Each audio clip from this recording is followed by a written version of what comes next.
Olá! Está na hora de ficar bem informado em Libras. Quer saber mais sobre o nosso programa e ficar por dentro do universo da acessibilidade? Entra lá no facebook.com/Visual TV Brasil. Direto do Rio de Janeiro, o Visual começa agora.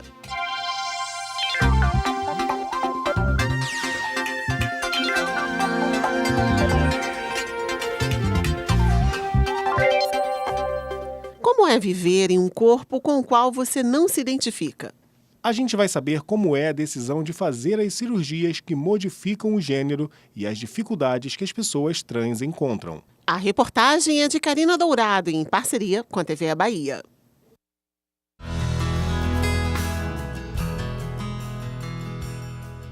Vesta se descobriu um homem trans depois dos 30 anos ao começar a ler sobre pessoas desse tipo e se dar conta de que se sentia dessa forma. Quando eu tive acesso, que foi uma reportagem de homens trans, homens trans grávidos, homens trans que tinham feito a transição, e aí eu fiz assim, meu Deus, eu sou um homem trans. E engraçado que como foi um alívio para mim, para as pessoas que já me conheciam, também foi. Por ser cantor, ele optou por não fazer a terapia hormonal, que modificaria sua voz, mas fez a retirada das mamas. Para mim, eu tirei o que mais me incomodava, que eram os seios, né? Me incomodavam muito, inclusive quem me conhece a minha postura, que é justamente advinda desse incômodo. A maior parte da minha vida eu passei com a coluna encurvada, ainda eu tenho, por conta desse incômodo. O processo de transição não é fácil, mas significa liberdade para a pessoa trans. E não se resume apenas à cirurgia de ressignificação sexual, a chamada mudança de sexo. Os tratamentos também podem ser de terapia hormonal, retirada de mama ou implante de silicone, entre outros. Pelo SUS, 5 hospitais no país são autorizados a fazer a cirurgia de redessignificação sexual.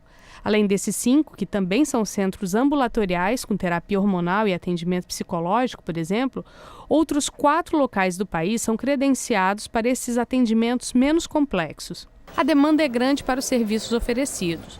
O Hospital das Clínicas de Salvador tenta há alguns anos se cadastrar para oferecer os serviços ambulatoriais e aguarda apenas a autorização do Ministério da Saúde. Hoje a gente está meio que canalizando pacientes para a região sul e sudeste. Recife foi habilitado, está montando o serviço deles, mas é uma coisa nova. E o Nordeste não tem como dar conta só com Recife. Outro assunto que levanta dúvidas é em relação à transexualidade ser classificada no CID, o Código Internacional de Doenças. Apesar do nome ser Classificação Internacional de Doenças, não tem código só para doença. Então a gente tem várias situações fisiológicas que estão no CID e que tem um número. Então um exemplo bem claro é gravidez. Eu não estou suspeitando de doença nenhuma, eu estou só checando se está tudo bem. Cada vez mais entidades também médicas e da ciência buscam avançar nesse processo, e o Conselho de Psicologia é um deles, de despatologização das identidades trans. Nós ainda não atingimos esse ponto, mas é provável que nos próximos anos a gente tenha esse fato histórico que foi também a retirada da homossexualidade como patologia. A discussão é necessária e os tratamentos são urgentes.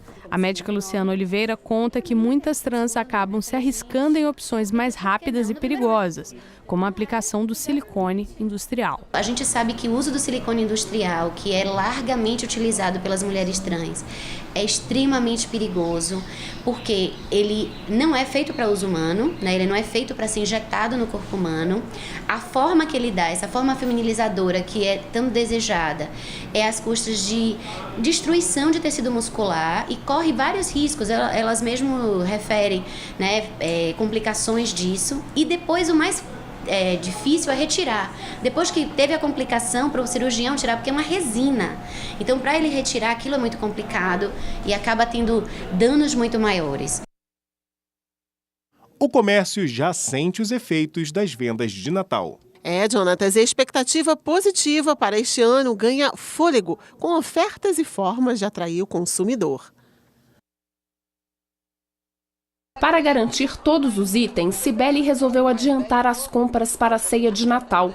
Eu estou olhando bacalhau, castanha, uva passa, e aqui a gente está olhando os temperos. Há um mês da data que mais movimenta o comércio, Altair já começou a agradar a clientela. Temos promoções, descontos, que é o importante, né, ter, e também produtos de qualidade, que é o principal, manter o atendimento com produtos de primeira linha. Este ano, o comerciante pode ficar mais otimista. Isso porque os indicadores econômicos vêm melhorando. A inflação, por exemplo, hoje é menos da metade do que era no mesmo período do ano passado. Então isso significa que o poder de compra do consumidor ele está mais positivo do que em 2016. A taxa de juros já vem em um processo de queda desde o final do ano passado, desde novembro.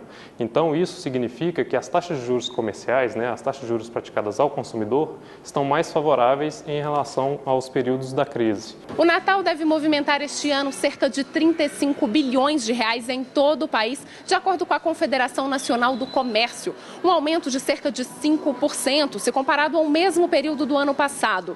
E na hora de presentear, os destaques ainda são as roupas e os artigos pessoais. Este shopping espera aumentar em 15% as vendas e já desenvolveu várias estratégias para atrair o cliente. A gente vai sortear um carro híbrido, seguindo a tendência de sustentabilidade e redução de emissão de CO2. E uma outra questão importante para ajudar os lojistas e aumentar o período a possibilidade de compra dos clientes é a extensão do horário de funcionamento. De acordo com o SPC, na hora de comprar, o consumidor vai preferir pagar à vista. Eu prefiro ficar livre e mais tranquila depois e já terminar de pagar de uma vez.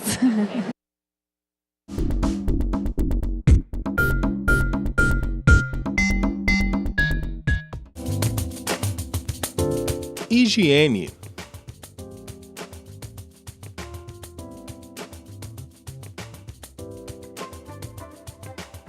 Vamos ver alguns sinais. Sabonete,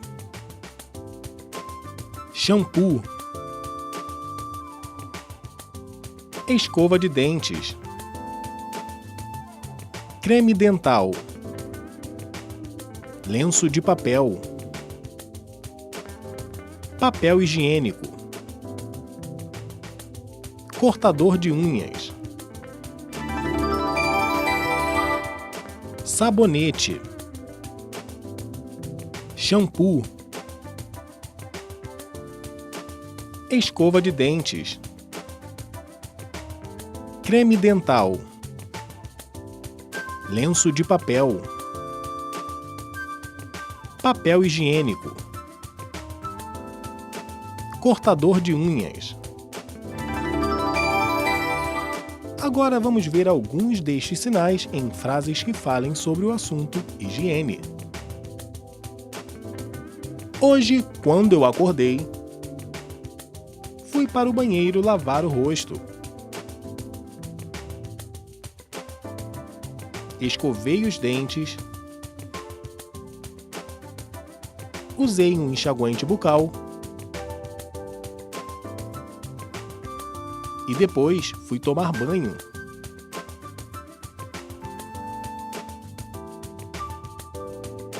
Usei shampoo.